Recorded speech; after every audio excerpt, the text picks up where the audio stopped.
Welcome everyone. In today's video, in the first half, I will be giving a review on the PlayStation Portal as well as doing some gameplay, comparing how it responds, and in the second half, talk about how it's holding up nearly 10 months later, talking about stuff like updates, consistency, wear and tear, and is it still worth you buying it even if you haven't made up your mind yet. So hopefully this video will nudge you in the correct direction.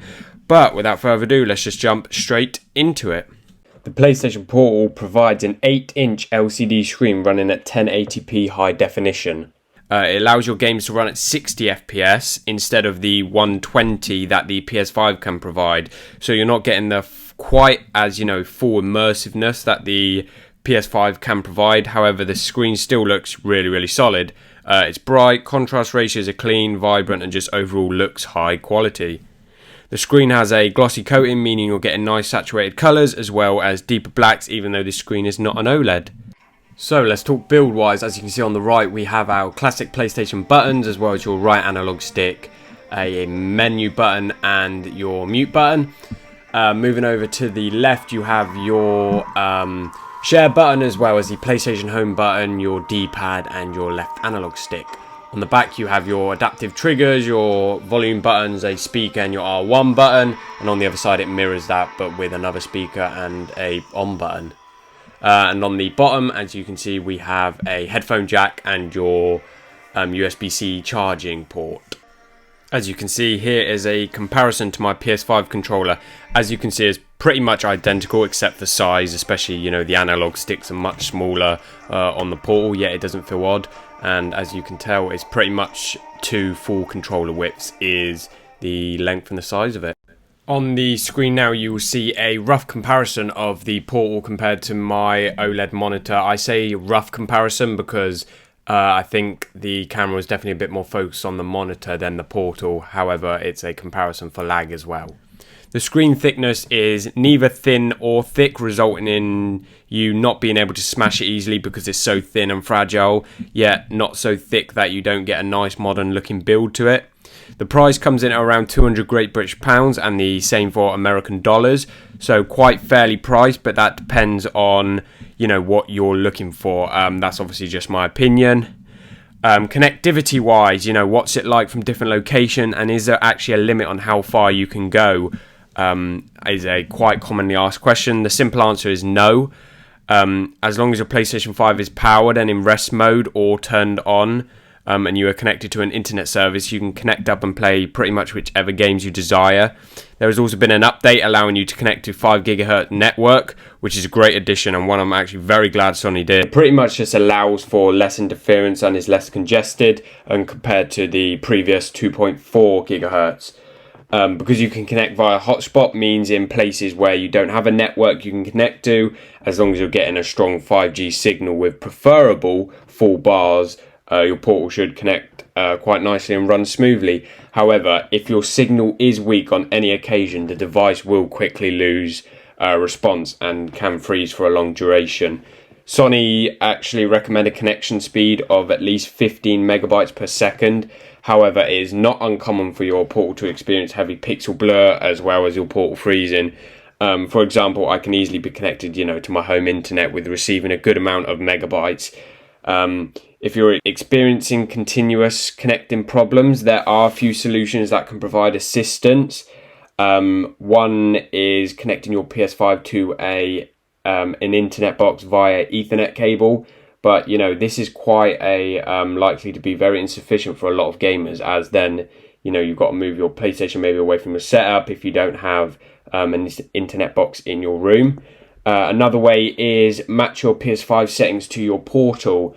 I found this one can work, it depends, but mainly changing your resolution on PS5 to 1080p as well as FPS down to 60 instead of 120.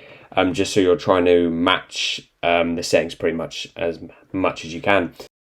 When it comes to the build of the PlayStation Portal, the overall build is plastic. However, it doesn't feel, like a cheap plastic. In fact, it actually feels the opposite. It feels sturdy, just like the PS5 controllers, and the screen is supported and secured nicely to the rest of the design, allowing for a good solid build.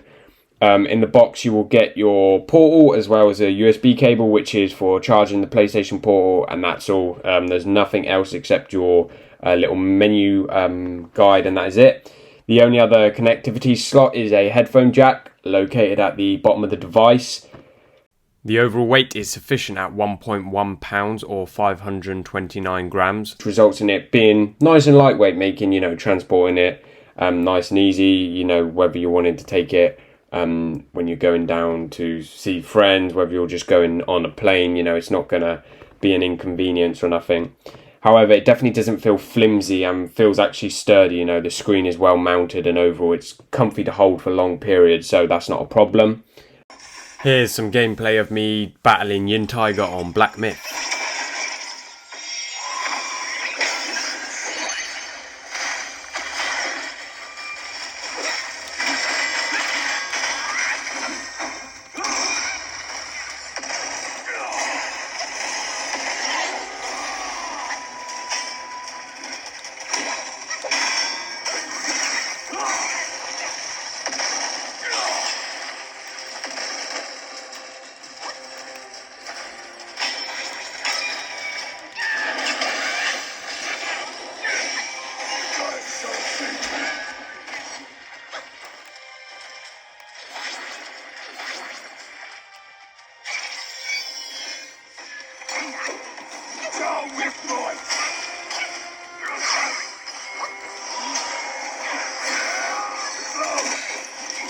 A personal favourite is the triggers. I'm so glad they brought this over. The triggers have their haptic feedback and the adaptiveness, just like the PS5 controllers for most games, creating a more immersive experience, and one I'm very glad they did, as it's got to be one of the best features Sony ever did.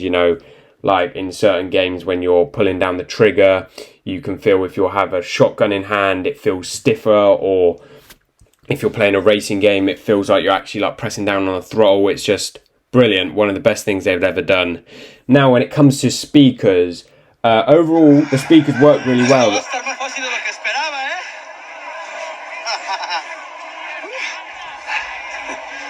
gonna have to do better than that, pal. Acabemos con esto. Let's go. They're clear to understand. The volume is actually really good as well. Meaning you don't have to carry around earphones or a headset if you're planning on playing in a non-public environment. Next thing I want to talk about is what games do I recommend playing on the Portal. It's definitely more story-driven based games than FPS games like Call of Duty, Apex Legends, all those, etc. Because you definitely will feel there is a slight delay, even on a strong network connection. If you compare it to your PS5, you will see your Portal is slightly behind it. However, on games like Black Myth Wukong, it doesn't affect it drastically, at least not from my experience, as I'm still, making dodges and attack combos at the correct time, and everything flows quite well and smooth. Now, when it comes to battery life, it's actually fairly strong. You can expect from the range of 6 to 9 hours of gameplay before your battery dies and it needs recharging.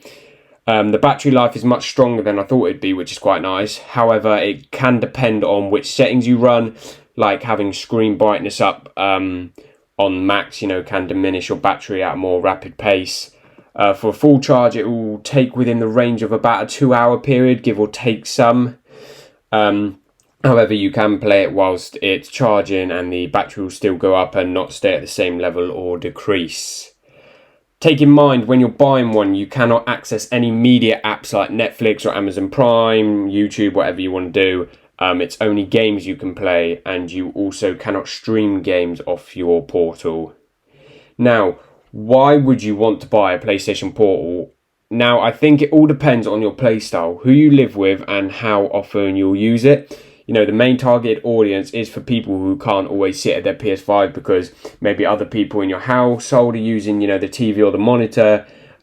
So you can just sit back on the sofa, connect up your PS5, and then play whichever games. And it always comes in clutch in them situations. It's just a nice option to have.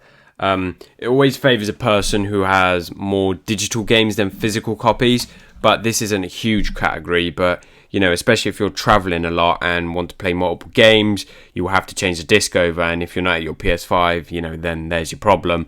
Either you'll have to get someone in your household to change it, or you won't be able to play.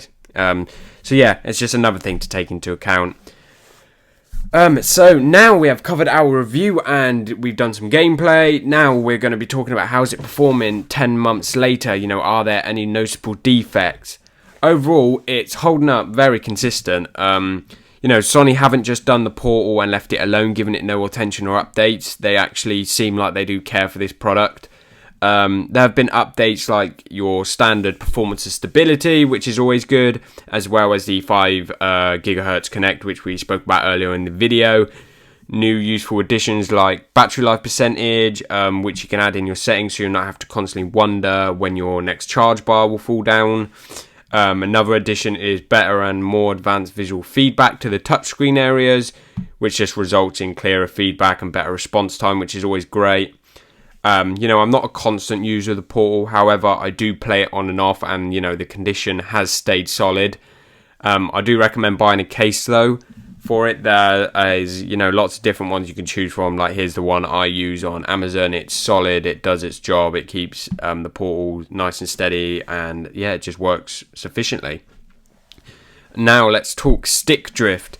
You know, I can't really comment too much on stick drift, as I haven't experienced it yet, but it definitely will be a future problem, especially if you're a constant user. It's just like the PS5 controller, you know.